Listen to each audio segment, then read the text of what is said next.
Well, it's about that time where I tip my cap, lick my wounds, and admit I was wrong on Justin Herbert.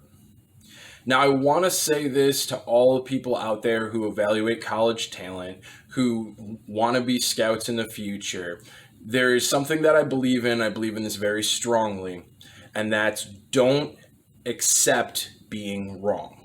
Now, that isn't me telling you to wrap yourself in a bulletproof ego where you never admit that you're wrong. You don't accept that you're wrong. And what I mean by that is there are so many people that are in this industry who don't do the work to go back and figure out what they missed. And if you don't do that, you don't learn. And you repeat your mistakes over and over and over again. When you get a player right, and you see at the NFL level what you expected to see, you just put that in your back pocket as another one of your successes. But every time you're wrong, it's a learning opportunity. And if you learn from those opportunities, you end up getting yourself ahead of the curve. You see how the league is moving and evolving, and you don't end up with the dinosaurs who thought Patrick Mahomes was erratic and then pretended that, well, he just got way better. No, they missed it. You don't end up with the people who said Lamar Jackson's a wide receiver and now are singing his praises beyond what he's capable of.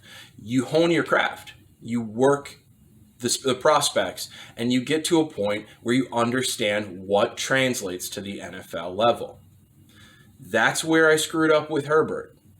Let's go into it. I had never been a person who bought in on Herbert. This had nothing to do with his character. And if you were listening to people who brought his quiet demeanor into their evaluation, mute them. That is tabloid. That is stirring the pot of controversy. And that's what you say when you don't know what you're talking about to fill space. So that was never a thing, and it never held water. That was not a part of my evaluation for him.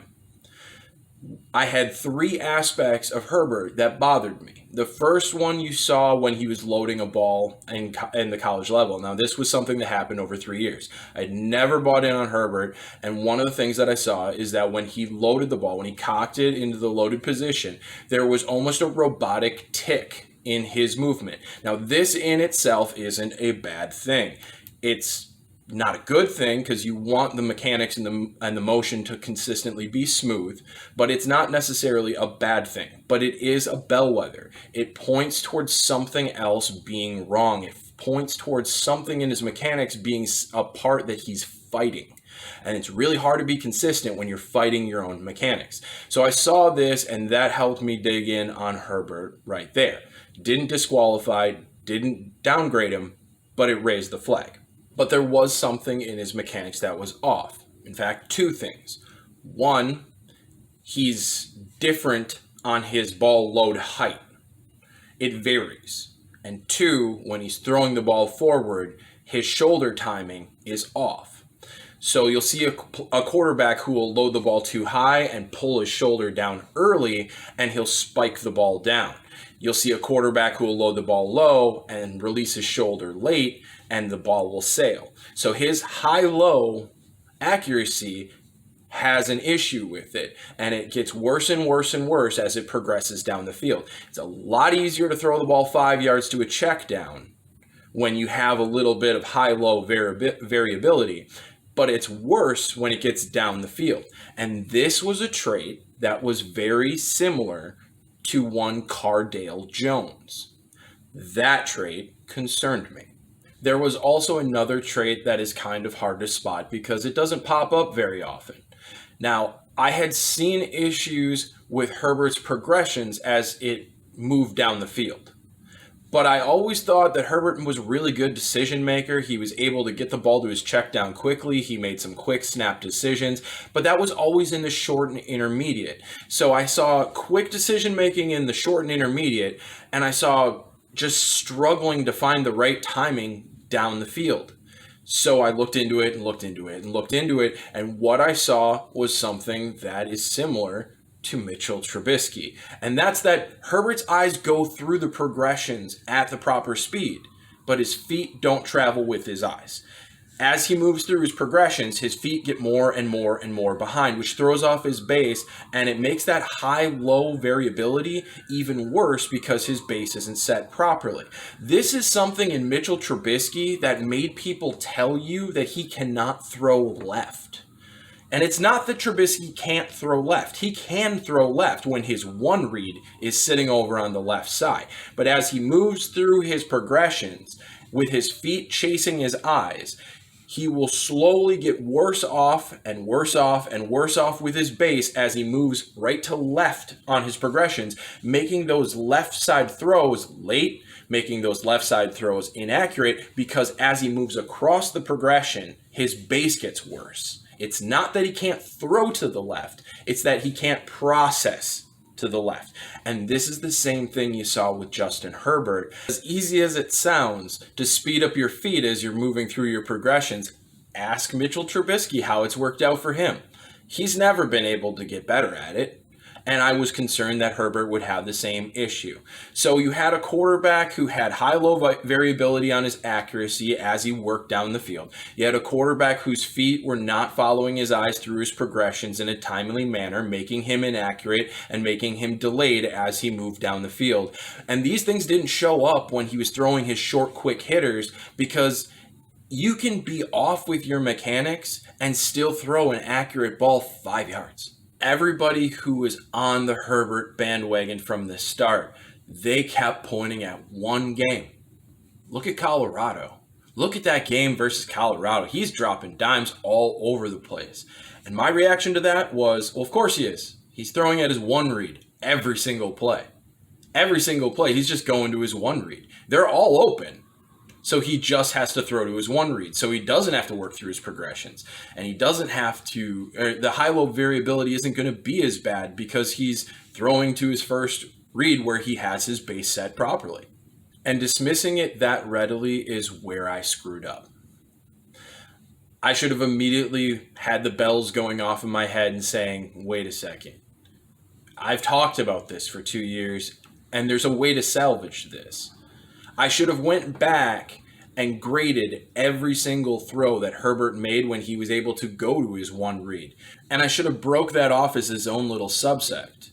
How good is his anticipation on his first throw? How good is his accuracy and ball placement on his first read? When he gets his first read down the field, is it something that will play at the NFL level? And the answer to that was yes. That's where I messed up, because for 2 years I've been talking about different offenses that are adding in these region read micro progressions into their offenses where they're specifically trying to isolate the one read and make a very easy throw for the quarterback. Now, they're not doing this to salvage somebody's progressions down the field. They're doing this because it's efficient. This is something that has gone on since Mike Shanahan, and I think it was Rod Smith and Ed McCaffrey, where he would isolate these one reads because it was easy. It was a good way to get yards, and it was a great way to scheme the offense. It wasn't to save his quarterback. But if you can put those into an offense on a high percentage, you can do some good things, and you can raise the level of efficiency for your quarterback. You've seen this with Josh Allen with region reads. You've seen this where Tannehill went from Gase's system in Miami to Tennessee's system. Now, it doesn't make you a quarterback, but it can dramatically increase your efficiency. It's been something I've been begging Nagy to do for Trubisky for 2 years. It can help your quarterback navigate the game. It can help get the efficiency numbers back on your side, even with limitations. And if you looked at the Denver game, that's specifically what you saw with Herbert. Early in the game, there were the struggles. There was a middle section where he went 9 of 9, and almost every single one of those plays were a one-read hitter or a check down. It was the one read or the check down. And when you got Keenan Allen breaking open and he's staring at him the whole time in the end zone, or you do a little boot game to the right and he's just staring at a window waiting for somebody to cross it, and here comes Neighbors, or you got Mike Williams who you throw the ball up to him and it wasn't even a good ball, but Mike Williams in the air versus a rookie in Ojemudia, yeah, he won that. That was a 50-50 ball that wasn't even close to 50-50, because Mike Williams is that much more prepared for that play than Ojemudia is at this point in his career. These were not impressive plays by Justin Herbert. Pep Hamilton is bringing these plays into it to make it simple for him, to make it easy, and to bring up his success level. And if I had went back and graded the one read as a subset, I would have had it in my profile that if you put him in one read situations down the field, the anticipation's there, the ball placement's good enough to succeed at the NFL level, especially if he has some top tier wide receivers, Keenan Allen, Hunter Henry, Mike Williams. There you go, folks. So people are really excited about Justin Herbert, and I would like to tell them pump the brakes, because 4 weeks into the season, people were really excited about Josh Allen. And the next month pushed them back away. He's been challenged. Defenses have been making him have to do more. He hasn't really responded well to that because he has his own issues, much like Herbert. And that's really where I should have graded Justin Herbert. I should have put him in the region that I had Josh Allen in, which was the late first round. Now, you saw everything that was good and bad about Justin Herbert in this Denver game. The high-low variability in his throwing placement, it showed. He sailed a couple throws, he threw a couple high, he spiked a couple. Seeing the progressions down the field when Denver made him work, they had a point in the middle of the game where Pep Hamilton just got him and kept getting the one read open. But at the beginning of the game, at the end of the game, they got him working off of that one read, and you saw the results decline. So what you have to understand with Herbert is that when Pep has a good matchup on the team that they're against, when he has it rolling, when he's getting the simple options open to him, and when he's able to get his first read over and over, the success is at a really high level. New Orleans blew a number of coverages. Tampa Bay blew a number of coverages. The Jaguars give you whatever you want. And then the Denver Broncos had a middle of the game lull where Pep got them. Those are going to push things in Herbert's favor. But when you get him against the more difficult defenses that are actually taking him off his one, making him work through the progressions, which is what it takes to be a great quarterback, that's where you're seeing those struggles. Now, does he have the ability to fix the thing that Trubisky never could? Don't know. I never assume that they do. And that'll be the thing to look at with Herbert going forward. Can he get his load point and his shoulder timing on kilter at all times? Because right now it's not there. And can he get his feet to stop chasing his eyes through his progressions when he's working down the field? Because that's still not there. If he can fix that, I doubt it. But if he can fix that, he's going to become a much better quarterback. But at this point, we haven't seen that. What we've seen is that Pep Hamilton is allowing him to attack his one read. The height of the opinion on Herbert right now is where the height of the opinion on Josh Allen was after week 4. Ebbs and flows through the season. That's what you see with most of the media. We stay consistent. And since I've thrown out the Josh Allen name a number of times, I guess it's fair to really compare the two. Josh Allen's arm is considerably better. Josh Allen is a more demonstrative runner with more toughness. But when they're both on their one read, the anticipation for Herbert is better. That is the one area where I would say Herbert is actually better than Josh Allen. I think both quarterbacks get their hype trains going when they get against defenses who they're able to get what they want. But notice the teams that they weren't able to get what they want. Kansas City, Tennessee, New England, and for a good point in time, a really good defensive coordinator, Fangio. The Saints defense hasn't played well. The Tampa Bay defense was playing terrible at that time. I think you're seeing the hype train on Herbert at a high point here. And as he plays some defenses who can take certain things away from him, then you're going to see it kind of fade back down to a much more reasonable level. He's a quarterback. He's a starting quarterback in this league. It's right around that 1-win grade for me, and I should have had him in the late first round instead of pushing him down where I did, because I just didn't give him enough credit on what he can do with his first read. You have to learn from your mistakes if you want to be a talent evaluator. If you want to have your opinion have credibility, you can't repeat the same broken record over and over again. You have to learn from what you get wrong. This is a learning experience for me on Justin Herbert.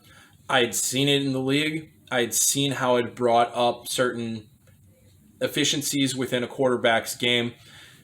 And now it's something that we have to understand is identifiable from the college level if their offensive coordinator knows what they're doing. I didn't put the pieces together properly on this one, and it's something we will try to make sure never happens again. I love you guys. We need you. Stay strong, and I'll see you on the other side.